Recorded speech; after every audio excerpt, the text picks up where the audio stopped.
Secunderabad cantonment board కార్యాలయంలో స్థానిక ప్రజలు ఆందోళన చేపట్టారు. 2వ వార్డు రసూల్పుర వాసులు బాటిళ్లలో కలుషిత నీళ్లు తీసుకొచ్చి నిరసన తెలిపారు. 2 నెలలుగా కలుషిత నీటి సమస్యతో బాధపడుతున్నా అధికారులెవరూ పట్టించుకోవటం లేదని ఆవేదన వ్యక్తం చేశారు. బీఆర్ఎస్ మైనార్టీ నాయకుడు ఎండీ యాసిన్ ఆధ్వర్యంలో వాటర్ వర్క్స్ అధికారులకు తమ గోడు విన్నవించుకున్నారు. కలుషిత నీళ్లు ఎలా తాగాలో చెప్పాలని డిమాండ్ చేశారు. మేము మా కంటోన్మెంట్ బోర్డుకి వచ్చినాం. ఎందుకంటే చాలా బాధాకరం.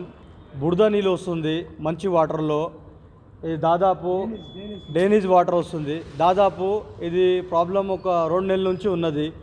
దానికోసమే ఆల్రెడీ 2-3 సార్లు కంప్లైంట్ ఇచ్చడం జరిగింది. అదేవిధంగా ఇది ఒక ల్యాబ్ రిపోర్ట్, ఇది ఒక 1 లీటర్ బాటిల్ ల్యాబ్కి పంపించి ఈ ల్యాబ్ రిపోర్ట్ తీసుకున్నాం.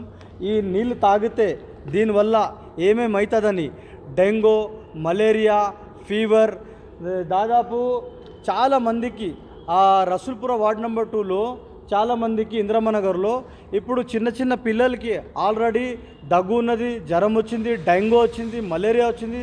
చాలామంది హాస్పిటల్లో అడ్మిట్ ఉన్నారు.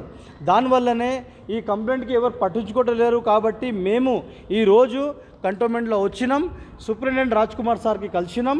అదేవిధంగా సిఓ గారికి కలుద్దామంటే బిజీగా ఉన్నారు. వాళ్ళు వీడియో కాలింగ్లో కాన్ఫరెన్స్ నడుస్తుంది. అందుకొని సూపరింటెండెంట్ సార్ గారికి మేము కలిసినాం. ఆయనకి మా బాధ చెప్పినాం.